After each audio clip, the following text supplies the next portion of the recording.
Tuloy ko si Mark Fernandez, sinasabi na baka may matagalan pa bago magkaroon ng isang katulad mo na mag-dominate sa PBA. Ano lang yung momentum mo sa mga sinasabi ng mga legends na siyempre na ano ba ang puso, pero hindi ko may mag-ano rin eh.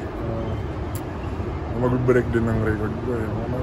Yung record naman, mag-break at mag-break talaga yun eh. Pero yun nga, ito lang kung kailan. Pero ako naman, ginagawa ko lang yung best ko kung ano yung may tulong sa team. Siyempre yung goal namin ngayon, makabalik ulit sa finals kasi parang tagal na rin namin na hindi na ilang conferences na rin na hindi kami naka-champion. So, yan.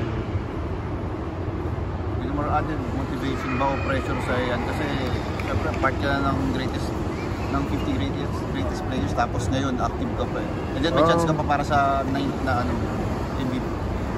Hindi ko masyado iniisip yun eh. Yung mga sabi ko nga yung mga awards ko, kung ano man yung mga achievements ko, hindi umaakit sa puso ko yan.